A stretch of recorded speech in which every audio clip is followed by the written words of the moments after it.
Welcome all of you. Today we are performing the practical number 13 and practical number 14. In practical number 13, we identify the switches, fuses, switch fuse unit, fuse switch unit, MCB, MCCB and ELCB or RCCB. And practical number 14, we connect the switches, fuses, switch fuse unit, fuse switch unit, MCB, MCCB and ELCB. In practical number 13, we only identify these accessories, and practical number 14, we connect these accessories in electrical installation. Okay, now for identifying these switches, fuses, see here,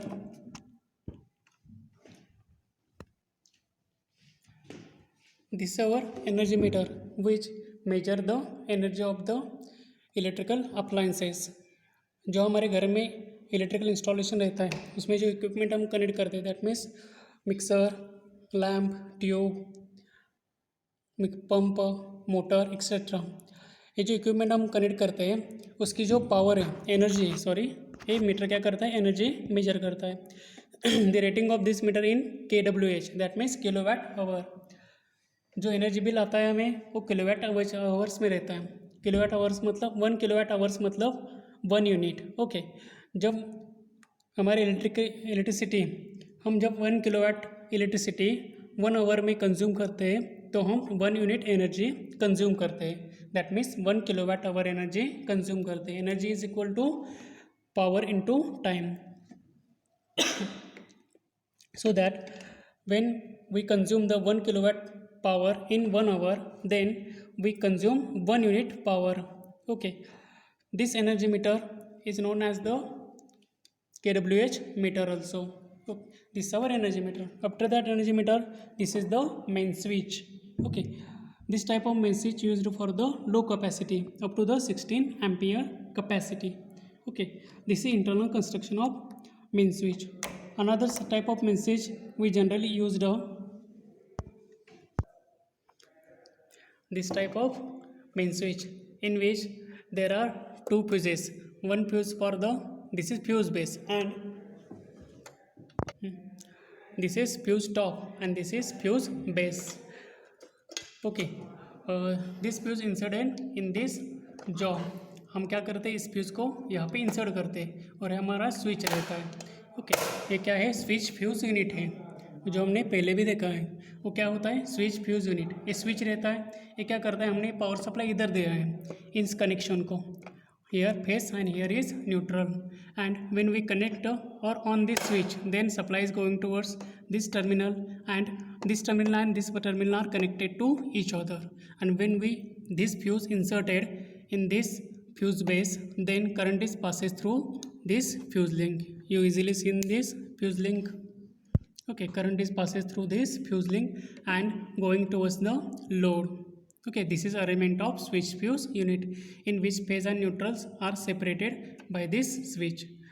अब इनमें इसमें क्या होता है, यहाँ पे phase देते हैं, यहाँ पे न्यूट्रल, और आप अलग भी कर सकते हैं, यहाँ पे न्यूट्रल दे सकते हैं, यहाँ पे फेज देख सकते हैं. ओके, ये इसके एम्पेयर कैपेसिटी कितनी है, 16 एम्पेयर 240 वोल्ट. इससे ज़्यादा की कैपेसिटी क्या होगी, 32 एम्पेयर 240 वोल्ट और 3 phase 16 ampere 3 phase 32 ampere. Okay, this is switch, ये ऑन हो गया और ये ऑफ हो गया. This is switch fuse unit. Okay, this also switch fuse unit. यहाँ पे क्या, ये स्विच है. ओके, और ये जो है ये फ्यूज़ रहता है. ठीक है, अब ये क्या होता है, ये मेन स्विच हमने कनेक्ट कर दिया, ये फ्यूज़ हो गया. इसके बाद होता है MCB. MCB मतलब मिनिएचर सर्किट ब्रेकर. ये क्या करता है, ओवरलोड शॉर्ट सर्किट से हमें प्रोटेक्ट करता है इलेक्ट्रिकल इंस्टॉलेशन को. ये भी क्या करता है, शॉर्ट सर्किट और ओवरलोड से प्रोटेक्शन करता है main switch. Okay, but main switch में क्या रहता है, फ्यूज़ रहता है, वो हमें रिप्लेस करना पड़ता है after every operation of fault. जब एबनॉर्मल ऑपरेशन होगा, दैट मीन्स शॉर्ट सर्किट और अर्थ फॉल्ट करंट होगा या ओवरलोड हो जाएगा एक आधा इक्विपमेंट, उसमें क्या होता है, ये फ्यूज़ मेल्ट हो जाता है ओवर करंट की वजह से. ओके, अब इसमें क्या होता है, ये फ्यूज़ हो गया, फ्यूज़ क्या होगा, मेल्ट होगा जब ओवर करंट इसमें से फ्लो हो जाएगा. ठीक है, और शॉर्ट सर्किट के वक्त और in case of earth fault ये फ्यूज़ मेल्ट हो जाएगा. फिर हमें क्या करना होगा, इस फ्यूज़ को रिप्लेस करना होगा. But this is manual operation But in case of MCB, it is automatically operated. Manually this switch operated on and on. Manual में क्या होता है, ये स्विच ऑन या ऑफ हम कर सकते हैं. Okay. In case of abnormal condition, जब शॉर्ट सर्किट या ओवरलोड हो जाएगा तब ये ऑटोमेटिकली ट्रिप हो जाएगा. मतलब मैन्युअली भी इसे हम ऑन ऑफ कर सकते हैं, और जो ऑटोमेटिक ऑपरेशन रहेगा जब शॉर्ट सर्किट या ओवरलोड हो जाएगा तब ये ऑटोमेटिकली ट्रिप हो जाएगा. मैन्युअल के लिए on end of and automatics trip हो जाता है. ये समझ में आएगा इसका उपयोग. ठीक है. After that we use the ELCB और RCCB. This is RCCB, that means residual current circuit breaker. This is MCB. MCB means miniature circuit breaker. अब इसमें क्या होता है, जो ज़्यादा कैपेसिटी रहते हैं उसे हम MCCB कहते हैं, मोल्डेड केस सर्किट ब्रेकर. ये इससे बड़ा होता है और लार्ज कैपेसिटी के लिए हम यूज़ करते हैं MCCB का. है MCB है मतलब मिनिएचर, छोटे साइज़ का, छोटे करंट कैपेसिटी के लिए हम मिनिएचर सर्किट ब्रेकर्स यूज़ करते हैं up to the 125 ampere. Above 125 ampere to the 600 ampere we use the MCCB. उसे हम मोल्डेड केस सर्किट ब्रेकर कहते हैं. ओके. इसकी कैपेसिटी 240 वोल्ट या सिंगल फेज या 3 फेज में आता है, और इसका ABCD टाइप रहता है. ओके. अभी इसकी जो कैपेसिटी है वो इसकी कैपेसिटी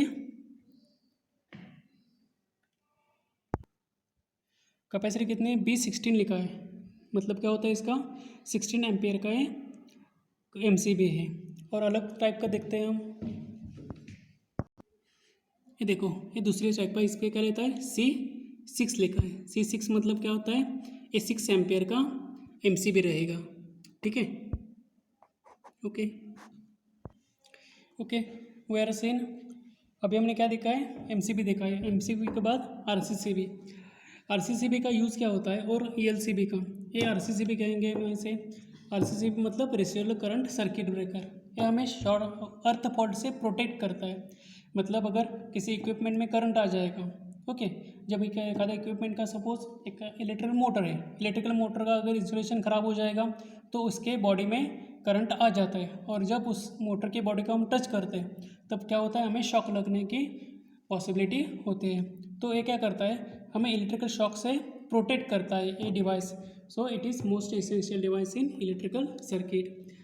ठीक है. इसे क्या कहा हमने, रेसिडुअल करंट सर्किट ब्रेकर. एक करंट ऑपरेटेड डिवाइस है. और सेकंड जो रहता है वो ELCB मतलब अर्थ लीकेज सर्किट ब्रेकर. वो वोल्टेज ऑपरेटेड डिवाइस होता है. वो भी क्या करता है, शॉर्ट अर्थ फॉल्ट करंट से प्रोटेक्ट करता है. मतलब हमें इलेक्ट्रिकल शॉक से प्रोटेक्शन प्रोवाइड करता है. अब इसकी कैपेसिटी देखिए, ये कितना है, 25 एम्पियर 100 मिली एम्पियर. जो 25 एम्पियर देखा है वो क्या रहता है, इसका करंट रेटिंग रहता है. हमने रेजिडेंशियल के लिए यूज़ किया है तो 25 एम्पियर तक ये करंट रेटिंग के यूज़ होता है. 100 एम्पियर मिली एम्पियर क्या रहता है, इसका सेंसिटिविटी मतलब कब कितने लीकेज करंट तक ये हमें प्रोटेक्शन प्रोवाइड करेगा. 100 मिली एम्पियर लीकेज करंट तक ये हमें प्रोटेक्शन प्रोवाइड कर सकता है. ओके. एक current capacity actually loading capacity रहता है, इस पर हम कितना लोड कनेक्ट कर सकते हैं, और ये कितनी मिली एम्पियर तक करंट कैपेसिटी के लिए हमारा प्रोटेक्शन करेगा. ह्यूमन बॉडी का इलेक्ट्रिकल शॉक से 100 मिली एम्पियर तक प्रोटेक्शन करेगा ये डिवाइस. आफ्टर दैट इंडिकेटर किस लिए यूज़ करते हैं, हम सप्लाई की अवेलेबिलिटी है कि नहीं ये देखने के लिए हम इस इंडिकेटर का यूज़ करते हैं. सबके घर में होगा ये indicator, which is used for to indicate the availability of supply. Next, fuse is also same as the function of main switch or MCB. It also protects from the short circuit and overload. मतलब एक एग्जेसिव current से protection provide करता है electrical equipment का. Okay. This is single one way switch. या मतलब हम घर में जैसे यूज़ करते हैं सिंगल वन वे स्विच है. और लास्ट में जो है ये जो रहता है 2 वे स्विच है. ओके. इसके देखिए पीछे, इसके क्या होता है, इसका एक इनपुट रहता है और 2 आउटपुट रहते हैं. इसे हम एक इनपुट देंगे तो हमें 2 आउटपुट मिल सकते हैं. मतलब हम सब स्विच ऊपर की तरफ ऑन करते हैं तब ये आउटपुट ऊपर के कनेक्शन को जाएगा. अब जब हम नीचे की तरफ ऑन करते हैं तब इसका आउटपुट नीचे की तरफ से जाएगा. ठीक है. इसका ऑपरेशन हम मेनली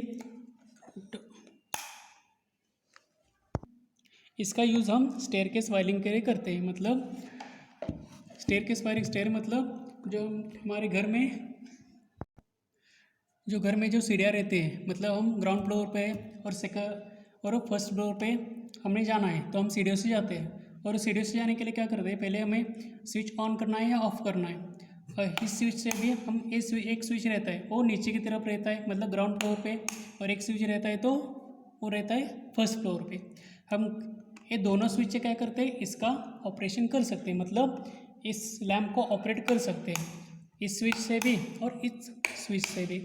इसका यूज़ क्या है, for staircase wiring purpose. Next last में जो है वो बेल पुश स्विच है। ये बेल पुश स्विच का यूज़ क्या है, कि जब तक हम इसे प्रेस करेंगे तभी करंट इसमें से फ्लो होगा, जब हमें इसे रिलीज़ कर देंगे तब इसका करंट क्या हो जाएगा, इंटरप्ट होगा, कट हो जाएगा इसका करंट। ठीक है। और नॉर्मल स्विच में क्या रहता है, वन वे स्विच में जब स्विच ऑन कर दे तो कंटिन्यूसली ऑन रहता है, जब ऑफ कर दे करंट ऑफ हो जाएगा। इसमें कैसा रहता है, जब तक हम प्रेस कर देंगे तब भी करंट फ्लो हो जाएगा, जब रिलीज कर देंगे तब ये ऑटोमेटिकली ऑफ हो जाएगा। ओके। और नेक्स्ट टाइप्स ऑफ फ्यूजेस, इसमें देखिए ये HRC फ्यूज़ है, हमने लेक्चर में देखा है। This is HRC fuse. ये PVC फ्यूज़ है, नॉर्मल अपना rewirable fuse. It is glass fuse और cartridge fuse. It is also rewirable, sorry, it is not rewirable. It when it melts then it is replaced directly. Okay. अब हमने क्या देखा है अभी तक, ये सब जो सर्किट है, स्विचेस है, फ्यूज, MCB वगैरह आइडेंटिफिकेशन कर दिया है। ये 13 नंबर प्रैक्टिकल में आएगा। इसका जो यूज़ है, ये देखो यहाँ पे यूज़ लिखा है हर एक का। MCB का use, it is switching and protection purpose and it protects from the overload and short circuit condition and it is used for low small capacity installation. Okay, ये शॉर्ट सर्किट और overload से protection करता है। ये देखो ये हमारा है MCB। ओके, ये 1 पोल, सिंगल पोल, 2 पोल, 3 पोल और 4 पोल में अवेलेबल रहता है। ठीक है। अभी जो है MCB वो क्या है, 2 पोल का MCB है। जो हमने पीछे देखा था वो सिंगल पोल का MCB था। ठीक है। नेक्स्ट है MCCB। MCCB is the it is used for switching and protection purpose, same as MCB। ये दोनों सेम ही है, but it is used for low capacity and it is used for the large capacity installation. Okay. Next RCCB और ELCB हम लिख सकते हैं, पर यहाँ पे हम RCCB का यूज़ कर रहे हैं, so that we return year RCCB। It protects the circuit from earth fault और it protect the person from the electrical shock. इसके लिए हम इसका यूज़ करते हैं RCCB का। नेक्स्ट देखा हमने fuse which is protect the circuit from overload and short circuit. Overload मतलब अगर सर्किट रेटेड करंट से एक्स्ट्रा करंट ले रहा है तो इसे हम ओवरलोड कहते हैं। और शॉर्ट सर्किट मतलब क्या होता है, जो फेज और न्यूट्रल रहते हैं उसे हम, अगर वो गलती से शॉर्ट हो जाए, मतलब एक दूसरे से कनेक्ट हो जाए तो क्या होता है, वो लार्ज करंट लेता है। क्यों लार्ज करंट लेता है, because I is equal to V upon R। जब ये सर्किट है, सपोज ये सर्किट है, यहाँ पे सप्लाई है, स्विच है हमारा, और यहाँ पे लैंप है। ठीक है। अगर ये जो फेज एंड न्यूट्रल है वो डायरेक्टली अगर शॉर्ट सर्किट हो जाए तो इसका शॉर्ट सर्किट का रेजिस्टेंस रहता है वो 0 रहता है। Therefore I is equal to V upon R is equal to 0। Okay. जब इसे हम कैलकुलेशन करेंगे तो इनका आंसर क्या आएगा, इन्फिनिटी आएगा इसका आंसर। ओके। तो क्या रहता है, जब करंट जो रेजिस्टेंस रहता है शॉर्ट सर्किट का वो 0 रहता है, और 0 रेजिस्टेंस का करंट क्या रहता है, इन्फिनिटी, मतलब मैक्सिमम करंट सर्किट से फ्लो हो जाएगा। इसे हम कहते हैं शॉर्ट सर्किट कहते हैं, जब फेज और न्यूट्रल डायरेक्टली विदाउट रेजिस्टेंस एक दूसरे से कनेक्ट हो जाते हैं तो इसे हम शॉर्ट सर्किट कहते हैं। और शॉर्ट सर्किट का करंट कितना रहता है, इन्फिनिटी करंट रहता है, मतलब मैक्सिमम करंट रहता है, so that this current damage the all installation. So that to protect from short circuit we use the MCB, MCCB or fuse or switch fuse unit. But fuse only protect the circuit from overload and short circuit. But in case of switch fuse unit, it is used for switching and protection purpose, and fuse is protect the circuit from overload and short circuit. Next, one way switch. One way switch, it is used for to make the circuit on and off. Circuit को या किसी equipment को हम on end of करने के लिए इसका use करते हैं। Two way switch, it is used for one common connection to operate the two circuit. हमने अभी टू वे स्विच देखा है। टू वे स्विच क्या करता है, इसका एक इनपुट रहता है और 2 आउटपुट रहते हैं इसके। हम जब इसे फेज देंगे तो हम 2 आउटपुट को स्विच ऑन और स्विच ऑफ कर सकते हैं easily. So two way switch it is used for one common connection to operate the two circuit. Last is 8 bell push switch. It allows the electricity if it is held in and when switch is released up then circuit is broken. जब तक हम मतलब ये देखिए हमने क्या देखा है अभी bell push switch.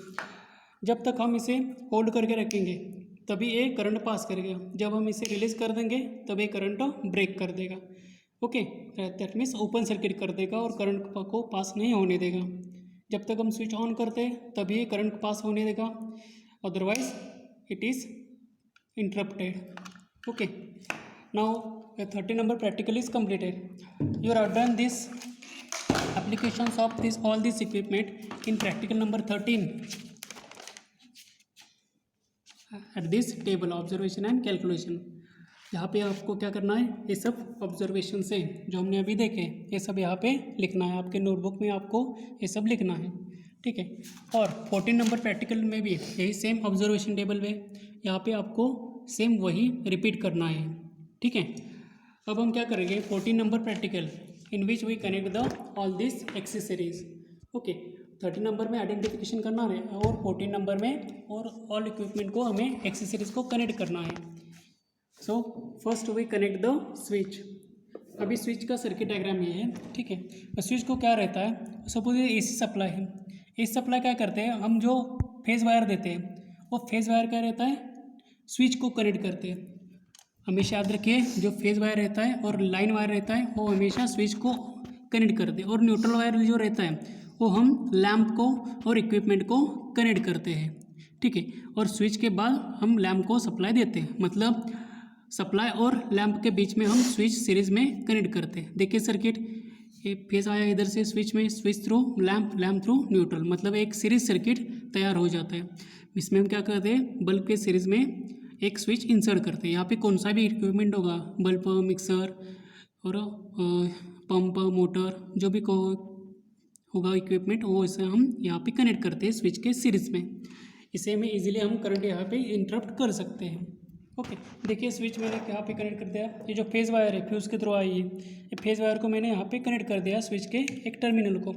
And second terminal of switch is connected to the lamp and lamp last terminal is connected to the neutral point. Okay हमने बस क्या किया है, सप्लाई में एक स्विच कनेक्ट कर दिया. अगर हम यहाँ पे सपोज यहाँ पे स्विच हटा दें तो क्या करें, ये फेज वायर या लैम्प को और न्यूट्रल वायर यहाँ पे लैम्प को कनेक्ट कर दिए. सिर्फ हमने क्या करना है, करंट को ऑन एंड ऑफ करना है लैम्प को, इसलिए ऑन ऑफ करने के लिए मैंने एक स्विच सीरीज में इंसर्ट कर दिए हैं. Okay now we start our practical. फिर से एक बार कनेक्शन देखो. Phase wire is connected to the switch, after the switch is connected to the lamp and after the lamp second terminal of the lamp is connected to the neutral. Okay now we start the switch. देखो now we start the switch. On हो गया lamp, of हो गया, on off, ये हो गया switch का operation. Switch का ऑपरेशन के बाद हम थर्ड नंबर प्रैक्टिकल पे फोकस कर देंगे. यहाँ पे क्या है, एक बेल स्विच है. हम क्या करेंगे, अब इसे रिप्लेस कर देंगे, लैम्प को अब डोर बेल से रिप्लेस कर देंगे. So that in which for operating the door bell we connect push button in series with the door bell. अब यहाँ पे क्या चेंजेस किया है, लैम्प की जगह हमने डोर बेल इंस्टॉल किए है और सिंगल वन वे स्विच के जगह पे हमने बेल पुश स्विच इंसर्ट कर दिया है. सिर्फ इतना ही डिफरेंस है. ये देखो हमारा सर्किट, ये देखो एक क्या किया है हमने, एक फेज वायर है स्विच को कनेक्ट कर दिया बेल पुश के, और दूसरा वायर है इस सर के डोरबेल को कनेक्ट कर दिया है, और इसका वायर हम न्यूट्रल को कनेक्ट करने वाले हैं. ओके देखो यहाँ पे हमने क्या करते हैं, ये फेज वायर है, फेज वायर हमने स्विच को कनेक्ट कर दिया और स्विच में से डोरबेल को, और डोरबेल में से हमने न्यूट्रल यहाँ पे प्लग में दे दी है. ठीक है, तो हम इसे स्विच ऑन कर देंगे. स्विच ऑन किया और यहाँ पे बेल पुश शिफ्ट. ओके जब हम इस स्विच को रिलीज़ कर देंगे तब ये बेल बंद हो जाएगी, जब बंद कर देंगे तब ऑन हो जाएगी. ओके ठीक है, हमारा एक कंसेप्ट क्लियर हो गया. नेक्स्ट अब नेक्स्ट टू वे स्विच का यूज़ देखेंगे हम. टू वे स्विच हमने स्टेयरकेस वायरिंग के लिए यूज़ किया है. सपोज है ग्राउंड फ्लोर है, ग्राउंड फ्लोर पर एक switch. Okay this is ground floor पे एक स्विच कनेक्ट कर दिया है। और ये जो स्विच है ये हमने फर्स्ट फ्लोर पे कनेक्ट कर दिया है। ओके, और लैंप है अब स्टेयरकेस पे लैंप हमने कनेक्ट कर दिया है। अब जब हम यहाँ ग्राउंड फ्लोर पे होंगे और हमें ये लैंप ऑन करना है तो इस स्विच से हम इजीली ऑन कर सकते हैं, और जब हम ऊपर जाएंगे तो भी हम इस स्विच से इजीली ऑन ऑफ कर सकते हैं। हम देखेंगे इसका कनेक्शन। देखो, फेज वायर हमने इसके कॉमन को कनेक्ट कर दिया है, और बाकी जो L1 and L2 connected to the second switch of L1 and L2, and common point of second switch is connected to the lamp, and after the lamp neutral is connected to this lamp. देखिए इसका connection, ये देखो ये phase wire है, यहाँ पे देखें phase wire commonly connect किया है कॉमन पॉइंट को। ये फेज वायर इसका कॉमनली कनेक्ट कर दिया है फर्स्ट स्विच को। L1 and L2 is directly connected to second switch L1 and L2। See here, L1 and L2 is directly connected to the second switch L1 L2, and second switch common point is connected to the lamp. यहाँ पे देखो second common point is connected to the lamp, and this lamp is connected to the neutral. Lamp second terminal is connected to the neutral. अब देखेंगे हम इसे on off कर देंगे। Okay, देखो इस स्विच से भी मैं ऑन एंड ऑफ कर सकता हूँ, और इस स्विच से भी मैं ऑन एंड ऑफ कर सकता हूँ। ये हमारा 2 वे स्विच का यूज़ है। ओके, नेक्स्ट ये देखो, अब हम क्या करेंगे, एनर्जी मीटर, मेन स्विच और एमसीबी ये सब कनेक्ट कर देंगे इलेक्ट्रिकल लोड से। तो क्या है, जो एमएससीबी जो सप्लाई आता है वो हम इस स्विच एक फ्यूज़ को और न्यूट्रल लिंक को कनेक्ट करते हैं। उसके बाद एनर्जी मीटर के बाद एमसीबी, और output of MCB is connected to the load. ये नॉर्मल डायग्राम है। अब इसका एग्जैक्टली हम वर्किंग देखेंगे। ये देखो, ये हमारे एग्जैक्टली घर में जो रहता है वायरिंग उसका एग्जैक्ट डायग्राम है। जो एमएससीबी से सप्लाई आता है वो यहाँ पे है फेज वायर, और ये न्यूट्रल वायर है। ठीक है, जो फेज और न्यूट्रल वायर है, पहले फेज उसके बाद न्यूट्रल वायर सप्लाई का, ये है सप्लाई के टर्मिनस, और ये है लोड के terminus, neutral and phase. Okay, अब इसमें क्या होता है, जो न्यूट्रल वायर है डायरेक्टली हमने एमसीबी को कनेक्ट कर दिया है और मेन स्विच को, और फेज वायर है ये भी हमने क्या किया है, मेन स्विच को और एमसीबी को कनेक्ट कर दिया है। उसके बाद ये देखिए हमारे कनेक्शन, ये हमारे फेज एंड न्यूट्रल है। Okay, as per this circuit diagram, this is phase and neutral, directly connected to the energy meter, and after energy meter it is connected to the MCB. ये दोनों wires मतलब phase neutral, और ये neutral phase रहेगा यहाँ पे, और ये न्यूट्रल फेज हमने यहाँ कनेक्ट कर दिया, यहाँ से हमने मेन स्विच को कनेक्ट कर दिया है। ठीक है, यहाँ पे एमसीबी के पहले हमने मेन स्विच एक कनेक्ट कर दिया है, जैसे यहाँ पे कनेक्ट कर दिया था ये मेन स्विच। ठीक है, हमने वैसे यहाँ पे एक मेन स्विच कनेक्ट कर दिया है। ओके, अब उसके मेन स्विच के बाद ये क्या कर दिया, हमने एमसीबी को कनेक्ट कर दिया है। यहाँ पे एमसीबी की 2 पोल एमसीबी, ये 2 पोल एमसीबी में हमने कनेक्ट कर दिया है as per the circuit diagram. MCB के बाद हमने आरसीसीबी को कनेक्ट कर दिया है, और एमसीबी के बाद ये जो 2 फेज वायर न्यूट्रल है वो 2 फेज न्यूट्रल वायर हमने आरसीसीबी को कनेक्ट कर दिया है। देखिए, न्यूट्रल और फेज, न्यूट्रल फेज न्यूट्रल हो गए। और आरसीसीबी के बाद हमने वही दोनों वायर्स, एक फ्यूज़ को कनेक्ट कर दिया है और एक डायरेक्टली प्लग से कनेक्ट कर दिया है और लोड से कनेक्ट कर दिया है न्यूट्रल वायर। एक हमेशा ध्यान में रखना, neutral wire is always connected to the load, and phase wire is always connected through the switch to the load. ठीक है, न्यूट्रल वायर हमें डायरेक्टली लोड से कनेक्ट करना है।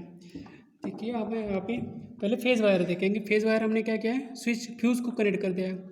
यहाँ जो आरसीसीबी का आउटपुट का फेज वायर है, यहाँ पे फेज वायर है। ठीक है, ये फेज वायर हमने फ्यूज़ को कनेक्ट कर दिया है, और फ्यूज़ के बाद ये एक इंडिकेटर को कनेक्ट कर दिया है। देखो, फ्यूज़ के बाद हमने एक इंडिकेटर को वायर कनेक्ट कर दिया है। ठीक है, और इंडिकेटर और दूसरा एक फेज वायर रहता है वो स्विच को कनेक्ट कर दिया है। यहाँ से एक बार देखो, पहले फ्यूज़ के बाद इंडिकेटर, यहाँ से पहले फ्यूज़ के बाद इंडिकेटर, और यहाँ इंडिकेटर से ही स्विच को, यहाँ पे इंडिकेटर से ही स्विच को कनेक्ट कर दिया है। ठीक है, अब न्यूट्रल पॉइंट का देखेंगे। यहाँ पे न्यूट्रल पॉइंट है। ये न्यूट्रल पॉइंट कहाँ पे गया, यहाँ प्लग को, हमने प्लग अभी नहीं लिया, प्लग से डायरेक्टली इंडिकेटर को कनेक्ट कर दिया है। Neutral wire directly is connected to the indicator. देखिए यहाँ पे जो न्यूट्रल वायर रहेगा, इस आरसीसीबी का आउटपुट वो क्या कर दिया है, डायरेक्टली इंडिकेटर को कनेक्ट कर दिया है। मतलब फ्यूज़ के बाद हमें इंडिकेटर कनेक्ट करना है फेज वायर को, और न्यूट्रल डायरेक्टली इंडिकेटर को कनेक्ट करनी है। न्यूट्रल डायरेक्टली हमने इंडिकेटर को कनेक्ट कर दिया है, ठीक है। अब जो न्यूट्रल पॉइंट है, मैंने कहा डायरेक्टली लोड को कनेक्ट करना है, तो यहाँ पे क्या होगा, यहाँ से न्यूट्रल पॉइंट इंडिकेटर को और वहाँ से कॉमनली लोड को कनेक्ट कर दिया है, लैंप को, फैन को। Okay, see here neutral is directly connected to the lamp. Okay, हमने यहाँ पे एक ही लैम्प का यूज़ किया, ये हमारा कनेक्शन है। और फिजिकली कनेक्शन देखो एक बार, supply is connected to the phase neutral energy meter. Energy meter के बाद neutral phase is connected to the main switch. After the main switch we installed the MCB। ये दो वायर से MCB को हमने कनेक्ट कर दिए। MCB के बाद हमने इसे RCCB को कनेक्ट कर दिया। RCCB के बाद हमने क्या कर दिया, एक फेज वायर होता है, वो फेज वायर हमने फ्यूज़ को दिया, और फ्यूज़ थ्रू हमने स्विच को अप्लाई किया, ठीक है। और स्विच के बाद लैंप के बाद हमने यहाँ पे न्यूट्रल कनेक्ट कर दिया है RCCB के आउटपुट पे। और जो इंडिकेटर रहेगा वो फ्यूज़ के बाद का एक कनेक्शन आएगा, वो डायरेक्टली न्यूट्रल का एक कनेक्शन इसमें आ जाएगा। ये हो गया हमारा कनेक्शन। ओके, जो रेसिडेंशियल हमारे घर में हम ऐसा टाइप का कनेक्शन करते हैं हमेशा। Okay, now we connect the supply. मैं स्विच को ऑन कर देता हूँ। ओके, एनर्जी मीटर ऑन हो गया। अभी में क्या करना है, ये स्विच ऑलरेडी ऑन है, देखो इंडिकेटर को ऑब्जर्व करो, ठीक है। मैंने जब स्विच ऑन कर दिया तो इंडिकेटर ऑन हो जाएगा, ठीक है। नेक्स्ट MCB को ऑन कर दिया, इंडिकेटर ऑन हो गया, MCB ट्रिप हो गया। एबनॉर्मल कंडीशन में क्या हो जाएगा, MCB ट्रिप हो जाएगा। नेक्स्ट RCCB भी देखो, RCCB में सिर्फ एक ही स्विच रहता है, पर MCB में जितने नंबर ऑफ पोल्स है, हम 2 फेज के लिए 2 पोल यूज़ करें, सिंगल फेज के लिए 2 पोल और 1 पोल MCB यूज़ करते हैं। 3 फेज के लिए 3 पोल और 4 पोल का MCB यूज़ करते हैं। ये 2 पोल का MCB है। इसमें एक ही स्विच रहता है RCCB में, और इसका लोड रेटिंग रहता है, current rating 25 ampere and current sensitivity 100 milli ampere तक होती है। मतलब पहले 30 मिली एम्पेयर, अब उसके बाद 100 मिली एम्पेयर, उसके बाद 300 मिली एम्पेयर तक, उसके बाद 500 मिली एम्पेयर तक इसका रेटिंग रहता है। ओके, देखो मैंने इसे ऑन कर दिया, ऑफ कर दिया। अब हमें क्या करना है, स्विच को ऑन करना है। स्विच ऑन करने के बाद क्या होगा, लैंप ऑन हो जाएगा। ये हमारा सर्किट कंप्लीट हो गया है, ठीक है। अब MCB का यूज़ कैसे करेंगे, RCCB सपोज आपने यहाँ पे हाथ लगाया किसी फेज वायर को या किसी इक्विपमेंट में करंट आ गया, हमने जब इसे मैंने हाथ लगाया तो क्या होता है, ये सर्किट पूरा ट्रिप कर देता है RCCB, ठीक है। अब देखो मैंने ये सपोज ऑन कर दिया इसे, ठीक है। अब जब मैं इसे हाथ लगाता हूँ तो ये ट्रिप हो जाता है, ठीक है। मतलब ये इलेक्ट्रिकल शॉक से हमें प्रोटेक्शन प्रोवाइड कर देता है, ठीक है। This is our circuit is completely. You should draw in your notebook this all circuit diagram. Okay, our practical will be completed.